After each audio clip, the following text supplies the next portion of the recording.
Okay, let's run a thought experiment. Picture this. It's early 2025, and it looks like the beginning of an all-out trade war. A moment where decades of economic partnership between the United States and Canada are about to get torn apart by the stroke of a pen. In our hypothetical scenario, a massive tariff threat is leveled against America's northern neighbor. The move is designed to bring the Canadian economy to its knees and force it into submission.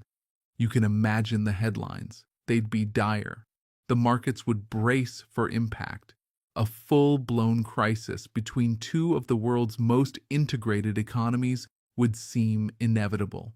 But then, in our simulation, the knockout blow never lands. The economic apocalypse fails to materialize. What the media didn't see, what most of the world might have forgotten, is a ticking time bomb buried deep inside a legal document, a pact signed years earlier by the very architect of the tariff threat himself, Donald J. Trump. How could one crucial detail in a forgotten trade pact completely neutralize one of the most powerful economic weapons on Earth? Well, to understand what might happen, we can't just look at the threat itself. We have to game out the geopolitics. We need to go back in time to see how a deal, designed to give America an edge, could inadvertently hand Canada a stunning victory. This isn't just a story about tariffs. It's a story about the hidden architecture of global power. To see how this works, let's play out the scenario. Imagine it's early 2025. A new administration, led by a returning President Trump, decides to make good on long-standing threats against its trading partners.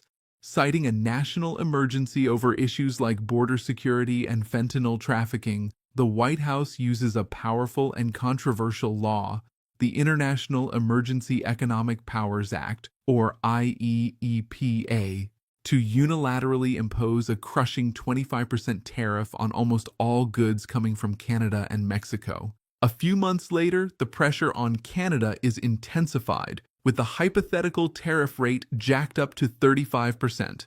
The goal would be explicit: use overwhelming economic force to extract major concessions.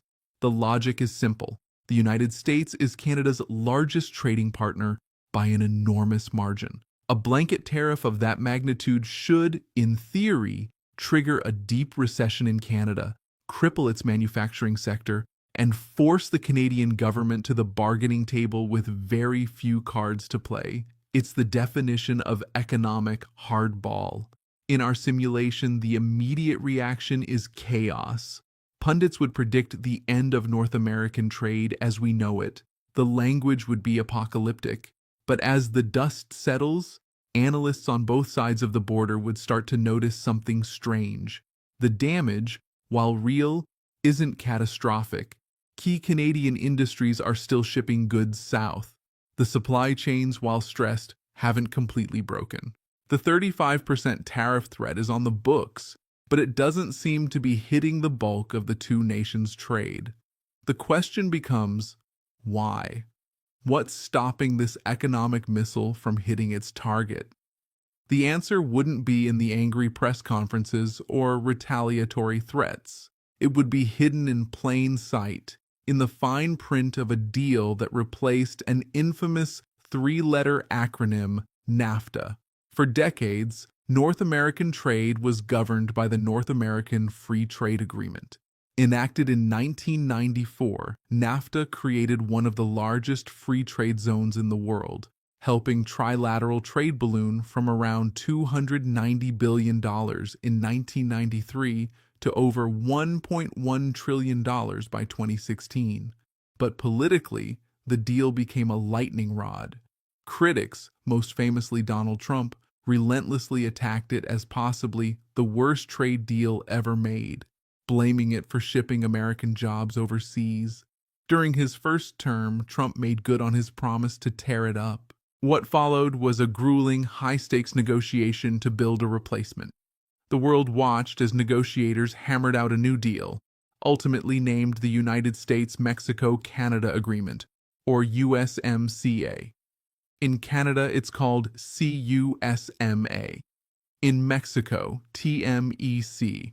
When it entered into force on July 1st, 2020, Trump hailed it as a landmark achievement, a deal that was tougher, stronger, and better for America. And this is where the central irony of our story lies.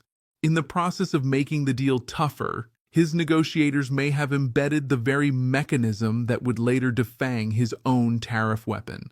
They might have, without realizing it, built a fortress and then handed the keys to their opponent. To find this hidden mechanism, we need to look past the political speeches and into the legal architecture of the USMCA itself. Here is the aha moment of our entire scenario. The great secret isn't a single, explosive clause. It's a hypothetical exemption that, for the sake of our simulation, is quietly announced just after the fictional 2025 tariffs are imposed.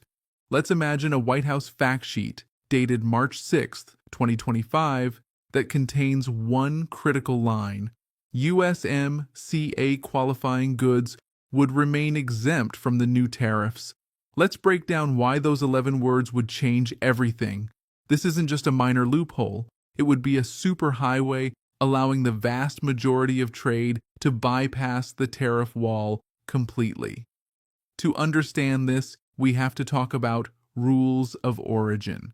For a product to get the benefits of a trade deal, like zero tariffs, it has to prove it was actually made in the member countries. These rules are designed to prevent a company from, say, importing cheap parts from overseas, doing a tiny bit of assembly in Mexico, and then shipping it to the U.S. tariff-free. During the USMCA negotiations, the Trump administration fought tooth and nail to make these rules of origin stricter. Their signature victory was in the auto sector. Under NAFTA, a car had to have 62.5% of its components sourced from North America to be tariff-free. The USMCA, at Trump's insistence, raised that threshold to a much tougher 75%. The goal was to force automakers to source more of their parts from the US, Canada, and Mexico. And here is the beautiful unintended consequence. Fast forward to our 2025 tariff crisis. The president imposes a 35% tariff on Canadian goods under one authority, i.e. EPA. But the USMCA, an entirely separate and legally binding international treaty, says that if a car meets that 75% rule of origin, it can cross the border tariff-free. The very tool designed to enforce American economic nationalism, the strict USMCA rules, would now become Canada's primary shield. So, in our hypothetical trade war, what does this actually look like on the ground? While the headline tariff rate is a terrifying 35%, Canadian companies that have diligently followed the USMCA's rules Trump himself championed, are simply exempt. And it turns out that's a lot of companies. Because the US and Canadian economies are so deeply integrated, a huge percentage of their trade is already designed to be USMCA compliant. In this scenario, economic analysis would quickly reveal a stunning truth. Instead of a 35% tariff hitting the entire Canadian export economy, the effective average tariff rate would be far, far lower. Let's imagine an analysis from our fictional timeline finds that over 85% of Canada-US trade remained tariff-free precisely because of this USMCA exemption.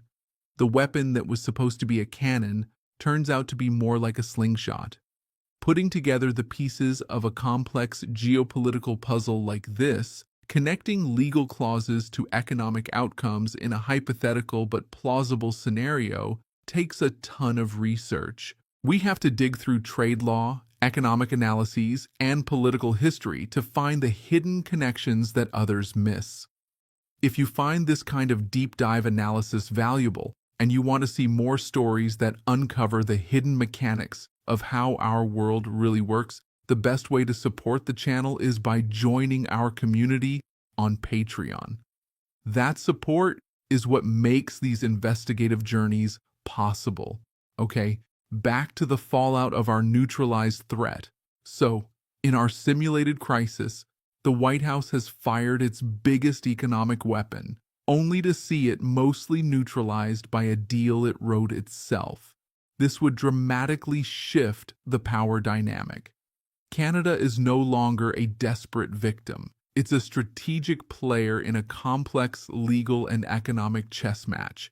How would a Canadian government, led in this scenario by a figure like a hypothetical Prime Minister Mark Carney, respond? Instead of immediate capitulation, they could now fight back on multiple fronts. First, they can use the USMCA's own playbook. The agreement includes robust dispute settlement panels. Canada could initiate a formal dispute, arguing that even though USMCA-compliant goods are exempt, the very existence of the IEEPA tariffs creates uncertainty and violates the spirit of the agreement. They would no longer be begging for mercy. They'd be demanding enforcement of a treaty. Second, the business community's reaction would be transformed. Instead of panicking and moving operations out of Canada, the smart money does the opposite. Companies would double down on ensuring their supply chains are 100% USMCA compliant. The treaty, instead of being a simple trade document, becomes an active force shaping business decisions to resist the tariff pressure. The incentive isn't to flee Canada, but to get inside the USMCA's protective fortress.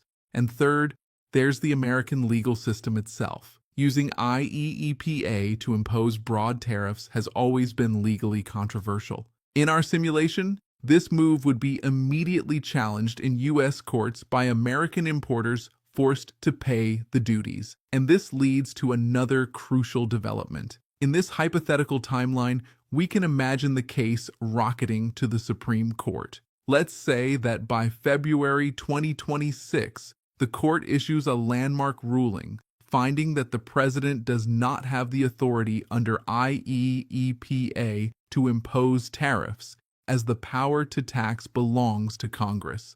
The entire legal justification for the tariffs collapses, the duties would be struck down, and the administration could even be forced to process billions of dollars in refunds to importers who paid the illegal tariffs. The tariff threat isn't just killed by the pact, it's declared legally void by the U.S. Supreme Court in our what-if scenario. The combination of the USMCA's exemptions and the domestic legal challenges renders the entire strategy a failure. The attempt at shock and awe would backfire, leaving the administration weakened and its primary economic weapon broken. When we zoom out from our simulated crisis, a fascinating and paradoxical lesson emerges about power in the 21st century.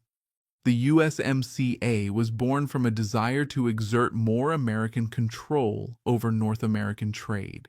It was a nationalist project designed to put America first. Yet, in our scenario, it becomes the single most important tool protecting Canada from that very nationalism. This reveals a deeper truth about our modern, interconnected world. Decades of economic integration have created a complex web of rules, supply chains,